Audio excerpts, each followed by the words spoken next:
Louvado seja Deus. Graças a Deus, estamos tendo mais oportunidade de estudar um pouco mais da palavra de Deus, da mensagem da paz de Deus.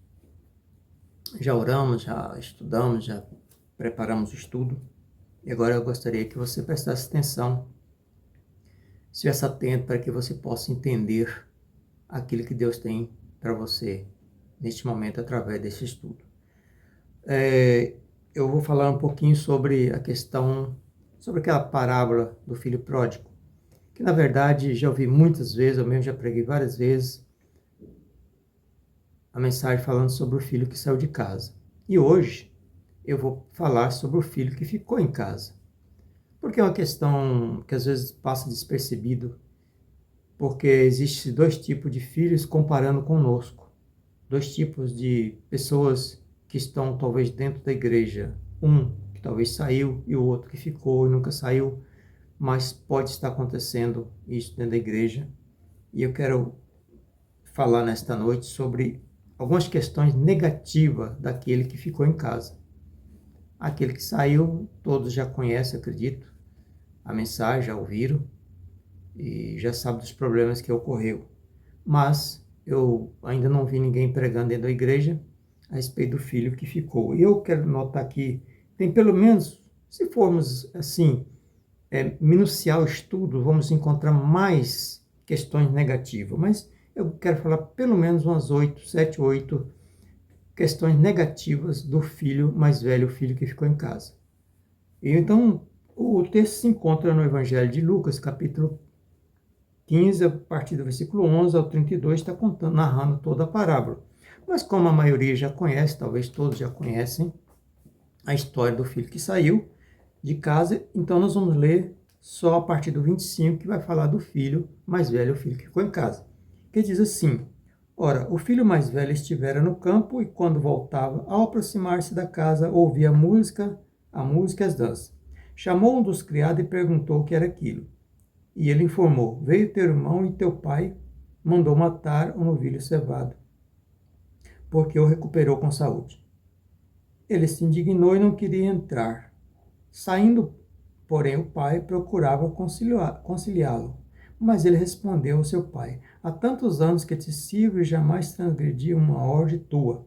Nunca me deste um cabrito sequer para alegrar-me com os meus amigos. Vindo, porém, esse teu filho, que desperdiçou todos os teus bens com as meretrizes, tu mandaste matar um novilho cevado. Então respondeu o pai: Meu filho, tu sempre estás comigo, tudo o que é meu é teu. Entretanto, era preciso que nos regozijássemos e nos alegrássemos, porque esse teu irmão estava morto e reviveu, estava perdido e foi achado. Então aqui eu quero, observando aqui, é claro que tem muitas coisas que não estão nitidamente no texto, mas a partir dos estudos mais aprofundados nós podemos perceber dentro da decorrência do texto essas questões que eu vou mencionar. Então, a primeira questão, o primeiro ponto negativo desse irmão, desse filho mais velho, é o seguinte: percebe-se que aqui ele fala que ele estava no campo. Então, pelo que parece, ele vivia sempre no campo, sempre ocupado, sempre ocupado. Então, o primeiro ponto negativo que eu quero observar aqui, falar com vocês, é ele não tinha tempo para dialogar com o pai. Não tinha tempo para dialogar com o pai, para conversar, aquela conversa amigável, né, com o pai. Não tinha essa intimidade com o pai. Vivia sempre ocupado. E a minha questão hoje, o meu questionamento, e o que eu quero colocar para vocês entenderem é o seguinte: será que dentro das igrejas não está tendo esse tipo de pessoas? Eu pergunto: você é o filho que saiu de casa ou você é o filho que permanece em casa? Mas será que você está em casa, você vai em todos os cultos que tem na igreja, na comunidade, você acha que obedece todos os mandamentos, mas será que você conversa com o Pai, nosso Pai Celestial? Será que você tem intimidade Tem aquela amizade com o pai? Você procura entender o pai? Porque pelo que nós podemos perceber, o filho que havia saído, ele saiu contra a vontade do pai. Não foi o pai que mandou ele embora. E todo pai que é pai, ainda mais comparando aqui com Deus, ele não estava contente com a ausência do pai, do filho. Ele não estava contente pelo filho ter saído de casa. Então esse pai provavelmente estava triste, pensativo, torcendo para que o filho voltasse. Mas esse outro filho que ficou, não conversava com o pai, não procurava talvez, digamos, consolar o pai. Dizer, não, pai, ele vai voltar. Ele vai voltar. Ele vai voltar. Ele vai sentir saudade. Ele vai sentir a nossa falta. Ele vai voltar.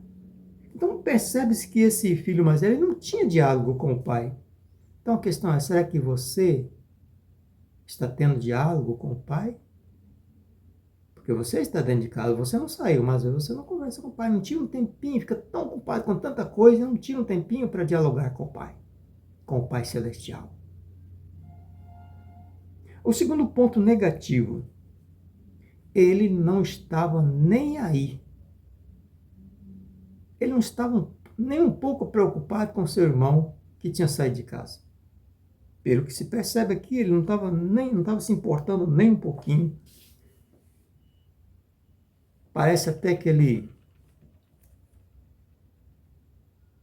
estava achando era bom. Ah, esse rapaz, isso é bom que me deixa livre, que não fica me perturbando.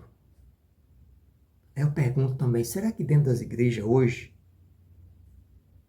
não existe pessoas que nem se importa com aquele que saiu da igreja, que saiu da comunidade, que se afastou da casa do Pai? Então, cuidado. Será que você não está vivendo esses mesmos comportamentos do filho que ficou em casa? Nós precisamos ter diálogo com o Pai. Precisamos também nos importar com o nosso irmão que está lá fora, que talvez aparentemente está muito bem, está se alegrando, está aproveitando a vida, mas longe da casa do Pai não é nada bom. Uma hora as coisas ficam difíceis e nós temos que nos preocupar com aqueles que estão lá fora e procurar trazer de volta. Esse filho, por exemplo, poderia estar falando com o pai, eu vou sair, vou ver se eu procuro o meu irmão, teu filho, vou ver se eu consigo encontrar e trazer de volta. Ele não estava fazendo isso, não estava nem aí para o seu irmão. Então cuidado para que isso não aconteça com você, para que isso não aconteça comigo, não aconteça com nós. Outro ponto, o terceiro ponto negativo aqui, ele não se alegrou com o retorno do irmão. Preste atenção. Aquele irmão estava perdido, tinha saído da casa do pai. E quando ele retornou, o pai o recebeu muito bem. Então, muitas vezes acontece dentro das igrejas o seguinte, um irmão está lá fora, uma pessoa está fora, está afastado, e quando ele volta, parece que tem alguns irmãos que não gostam. Esse cara foi para lá, esse irmão saiu, bagunçou, fez um bocado de coisa errada, agora volta. Agora volta para cá, para o nosso meio. Então, se não se alegra com o retorno do irmão que estava perdido. Então, nós temos que ter cuidado para que isso não aconteça com nós também. Nós temos que nos alegrar quando o nosso irmão retorna para a casa do Pai, Pai Celestial. O quarto ponto negativo, ele não concordou com a festa que o pai promoveu pelo retorno do filho que estava perdido. Então essa quarta questão que negativa, ela está meio ligada à terceira. Ele não concordou com a festa que o pai promoveu ao filho que o retornou. Então houve alegria quando o filho retornou. O pai ofereceu um banquete, deu novas roupas, deu novos calçados, deu novamente a aliança que significava, que simbolizava aquela família, ou seja, aquela aliança que tinha entre a família. E ele foi abençoado novamente. Ele se alegrou ali junto com o pai. O pai se alegrou junto com ele. Mas aquele irmão mais velho não gostou nem um pouquinho com aquela festa. Então isso acontece que muitas vezes também dentro das igrejas. Quando a pessoa está lá fora e que volta, às vezes ela começa a se alegrar, começa a receber bênçãos dentro da igreja. E às vezes o irmão que está dentro da igreja, irmão, fica, digamos, meio com ciúme. Esse irmão saiu, ficou fora, agora retorna e está aí, sendo abençoado com essa alegria na presença de Deus. E eu não sinto essa alegria. Então teremos que ter cuidado para que nós não sejamos esse irmão mais velho que ficou na casa, mas que não valorizamos o retorno, não concordamos com a alegria que Deus tem quando um pecador retorna para casa. O quinto ponto negativo, ele não considerou o irmão como irmão. Percebe-se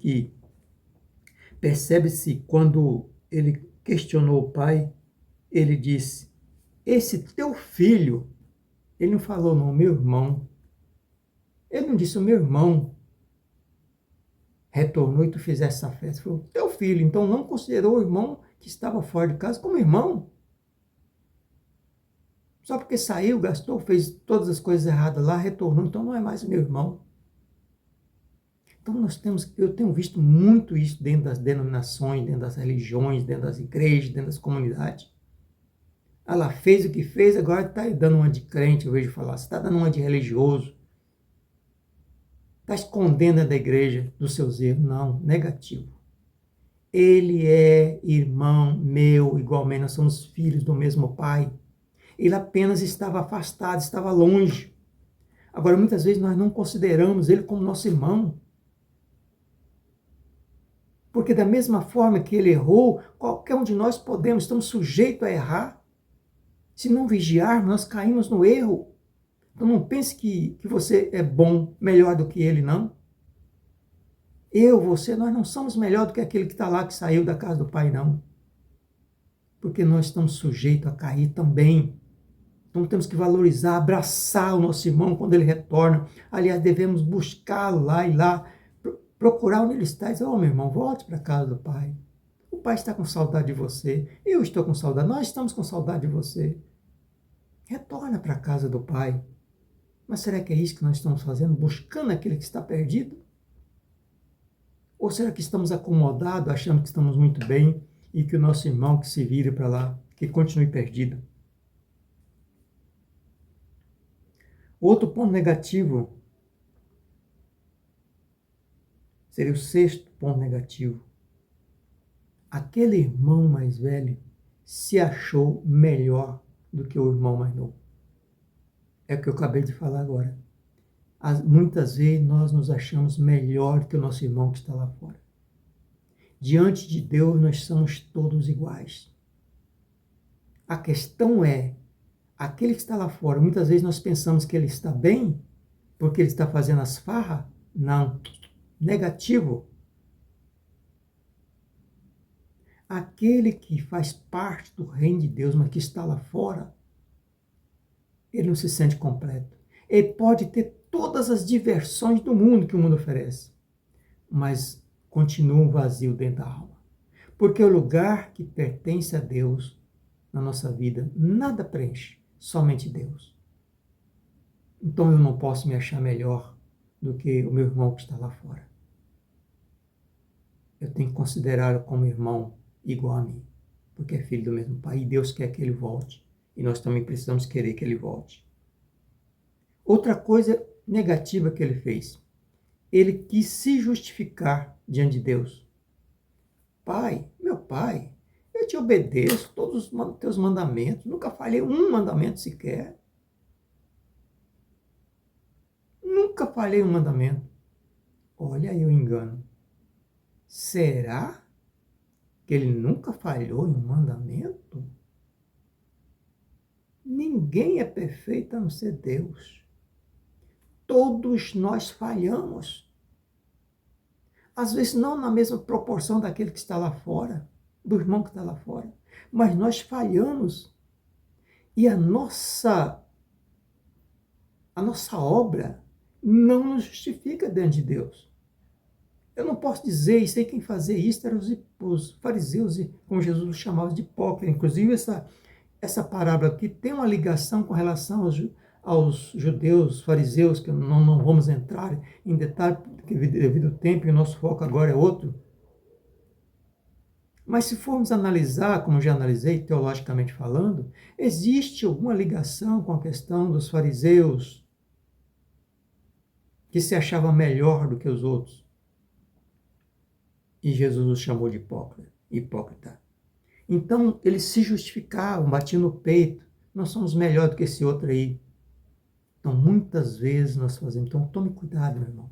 Nunca se ache melhor do que o outro e nunca tente se justificar diante de não, Deus, eu sou servo do Senhor, eu oro não sei quantas vezes, eu oro de madrugada, eu jejum, eu faço isso, faço aquilo outro. Olha, não é isso que justifica você, eu, diante de Deus. Sabe quem nos justifica diante de Deus? Jesus Cristo. Se eu estiver em comunhão com Cristo, tiver um compromisso pessoal com Cristo, aí sim, isto me justifica diante de Deus. Mas pelas minhas próprias obras, jamais. Então esse filho mais velho, ele era desse tipo, que se achava melhor do que o outro irmão, que se justificava dizendo que nunca tinha desobedecido o mandamento. Provavelmente estava equivocado. Porque se nós formos analisar, em alguns casos Jesus falou, alguém perguntou assim, o que eu faço para entrar na vida eterna? E Jesus falou, obedeça os mandamentos. E a pessoa respondeu, Senhor, mas eu obedeço isso desde a minha mocidade, todos os mandamentos. E Jesus falou, não, ainda falta um. Você está com a tua alma presa a alguma coisa que está te atrapalhando a entrar na reino de Deus. Então não é a obediência aos mandamentos por si só que vai nos justificar diante de Deus, mas sim, Jesus Cristo tem que estar na nossa vida. Porque muitas pessoas obedecem porque é uma norma, é por obrigação. É porque se não obedecer, vai ser discriminado dentro da igreja, dentro da instituição. Não, pois não posso fazer isso, porque se eu fizer isso, as pessoas vão falar, ali o crente, né? Então, obedece por causa disso. Mas será que em algum momento, só pelo fato de ele estar desconsiderando o irmão com o irmão, só pelo fato de ele estar se achando melhor do que o irmão, ele já estava errado. Ele estava cometendo um terrível erro. Então, o pai provavelmente estava assim, você é melhor, né? Você nunca falhou nenhum mandamento não, né? Que dia que você vem conversar comigo? Que dia que você veio falar comigo sobre o irmão que saiu? Que dia que você foi atrás de procurar ele para trazer de volta? É porque aqui não dá o questionamento. Aqui está apenas um foco. Mas se nós formos analisar, isso está aí. Que o pai poderia bem jogar na cara dele, né? Você tem obedecido tudo? Com essa falta de amor pelo teu irmão que saiu, que nem de irmão você está chamando. E o outro, oitavo ponto negativo, é que ele estava no meio das bênçãos, tinha todas as bênçãos do pai e não sabia aproveitar. Não sabia aproveitar as bênçãos que Deus estava dando para ele. E eu pergunto, será que eu, você, nós sabemos aproveitar as bênçãos que Deus nos dá? Será que sabemos usufruir da herança que Deus nos dá? As bênçãos são muitas, mas muitas vezes nós não sabemos aproveitar. Então esse era um outro erro, um outro ponto negativo daquele irmão que estava lá dentro da casa do pai. Porque ele disse, se teu filho saiu, gastou tudo, o Senhor deu uma festa para ele. Eu trabalho o tempo todo aqui, obedeço tudo que o Senhor manda, e o Senhor nunca me desse um cabrito sequer. Para alegar com quem? Nem era com o pai, nem era com os irmãos, mas com os amigos dele, né? E o pai respondeu, meu filho, Você tem tudo aí, tudo que é meu é teu, por que você não usufrui? Então, muitas vezes, um crente, um servo de Deus que se acha como vive numa vida miserável, não sabe aproveitar daquilo que Deus colocou à nossa disposição. Então, pare, pense, mude de vida, procure dialogar com Deus, procure amar o irmão, por mais errado que ele esteja, procure lá buscá-lo. Não tente se justificar, se achar melhor do que o outro, não, porque achando que está obedecendo. Nunca, ninguém obedece. Porque às vezes a gente olha aquelas coisas que são consideradas graves, né? Falamos de adultério, não sei o quê. Ah, a pessoa está fazendo isso que está adulterou. E aquele que fala mal do irmão? Está na mesma lista ali daqueles que não fazem parte do reino do céu. Então tome cuidado. Tome cuidado para que você não tenha essas questões negativas na tua vida também, igual aquele filho mais velho. Então que Deus nos abençoe, para que nós possamos ter sabedoria para usufruir das bênçãos de Deus. São tantas e tantas. Buscar o nosso irmão para estar conosco e nos alegrar também quando ele voltar. Nos sentimos alegres porque ele voltou. Então que Deus nos dê da sua graça a cada vez mais e nós possamos mudar a nossa visão, o nosso modo de servir a Deus, o nosso modo de estar dentro do reino de Deus. Então um forte abraço, até o próximo estudo, em nome do Senhor Jesus.